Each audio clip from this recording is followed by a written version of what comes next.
Conservation biology is the scientific study of how to preserve and maintain habits and biodiversity, mitigate climate change, and protect endangered species. Although conservation biology uses a scientific method, it also exists within a broader social context. Conservation biologists acknowledge that people use domesticated and wild species, that people depend on ecosystem services, and they assume that biodiversity is critically important. Biodiversity is the measure of the probability of species present with important traits, such as nitrogen fixers, natural enemies of pests, keystone predators, key prey species, or disease-resistant genotypes. When these species are lost, we lose ecosystem processes and therefore ecosystem services. Globally, biodiversity is declining, and Earth's biota is becoming increasingly homogenized. Some threats to biodiversity are overexploitation, habitat changes, such as habitat degradation, which is a reduction in quality, habitat fragmentation, which results in the habitat being broken up into habitat patches, or habitat loss, which is the total conversion of one habitat type into a different habitat type. There are also invasive species, where the native specialists tend to be the greatest losers, and the generalist predators, such as the brown tree snake from Guam, tend to be the greatest winners. The average lifespan of a species is 1 to 10 million years. However, the current extinction rate for mammals and birds today is roughly 1 per year, which equates to an average lifespan of about 10,000 years, which is far above the background level. To address these threats, conservation biology uses several guiding tools. The precautionary principle reminds us to act cautiously and to always assess the potential risks before taking action.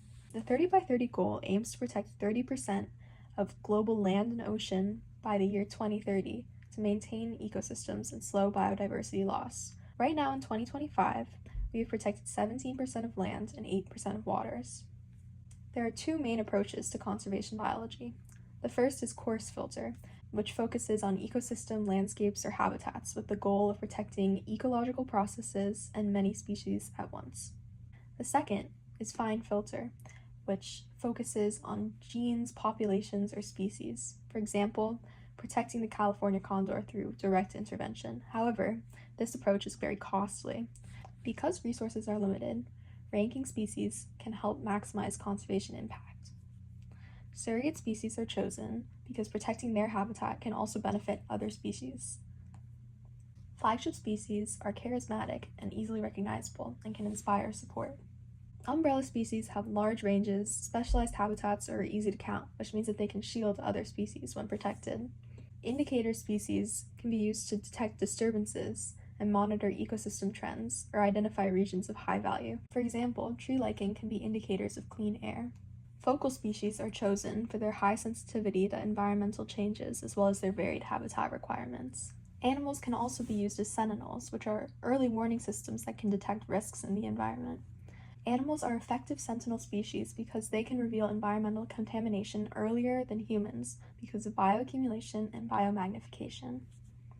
For example, bald eagles were an early warning sign of DDT when it caused their eggshells to thin. Conservation biology provides the framework and tools that we need in order to understand, protect, and restore biodiversity.